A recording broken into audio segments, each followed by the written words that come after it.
G'day guys, it's Trav here from Neighbourhood. Are you wanting to ensure that only the right teams and departments have access to assets relevant to them? Well, partitioning your HubSpot assets helps your users stay aligned with assets important to them, and this step-by-step guide is going to exactly show you how to do that. Just as a heads up, this applies to all hubs to use this feature, and if you're keen on more practical support inside HubSpot, Neighbourhood offers a comprehensive, easy to follow course so you're making the most out of your HubSpot investment. Stay tuned for more info at the end of this video, and if you want to take your learning offline though, we'll include a downloadable PDF in the description below. All right, let's get kicked into partitioning assets. First thing you have to do, very first thing you have to do is figure out who your teams are so you can partition what assets to who people. So to do that, you want to go into users and teams. So you want to go up to the cog at the very top here, and you want to go to users and teams. And this is kind of where you have to start to get this thing sort of partitioned out. So at the very top, you'll see teams. And I think first we need to really understand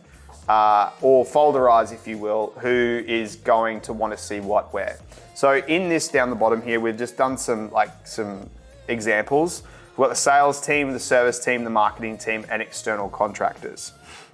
Now, in this instance, we're going to be talking through the assets specifically, forms, landing pages, website pages, emails, all that sort of jazz.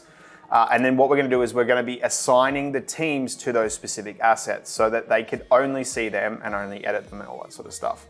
One caveat I will tell you is this little feature at the very top here is that if we turn this on, if it's on, that means that if, say for example, I'm in the sales team, if I create an asset because I'm in the sales team, that means it's going to share it with the rest of the sales team.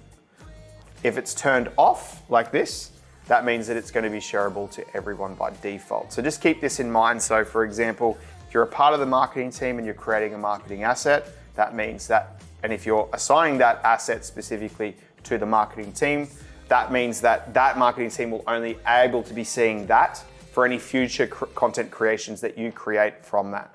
Now, depending on what you want to do or the structure of your business, it's probably good to turn that off and then just assign that asset based on once it's created. Because I don't know if you guys work in a super secretive business where you want to, hide everything from everywhere. But if you do work in a company like that, click that button at the very top, and then you'll be able to hide everything from everyone, and they won't be able to touch anything. All right, so once we go the other way, I'm going to turn that off anyway, but it's not necessary for this. But say, for example, we've got an email and we just want the email to only be partitioned for the sales team specifically. We'll go up to marketing and we'll go to email. Now, this is consistent across each of the assets that we've got. Like I mentioned, if you go to marketing up here, you've got email, landing pages, website, and a few more. In this instance, if we go across here to, say, the custom surveys, these are quiet custom surveys and we only want the salespeople to see them specifically. We click on the actions button and we click on manage access. In the manage access, currently it's available to everyone. If we select the users and teams who can edit, we just want the sales team, and then we want to click on save. Voila. Literally, that's all you have to do in order to partition. You can go through and you can go ahead and say, for example, we want to click on this one, and this one. And we want to click all of them, let's just say all of these ones that we've got here. My apologies.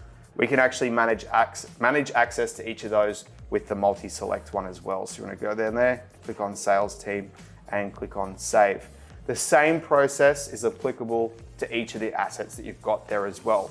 Keep in mind, you want to toggle off the default at the very top of the teams so that if you do create any future assets, that only the sales team or whatever team that you might be in is able to see that. Just work amongst yourselves whether to see if you're also responsible for creating marketing emails. It doesn't really make sense. And there you have it. You now know how to partition your HubSpot assets. And if you're wanting to make the most out of your HubSpot investment, Neighbourhood does offer a step-by-step course covering marketing, sales, service, CMS Hub in depth, ensuring you and your team are best serving your customers while developing efficient internal processes. We'll include a link for this below. As well, if you're after a PDF version of this for later on, or if you're passing it on to a mate in need, we'll include a link in the description as well. And if you've gained value from this video or you're keen to learn more about HubSpot, make sure you hit that subscribe button as well. But for now, happy HubSpotting.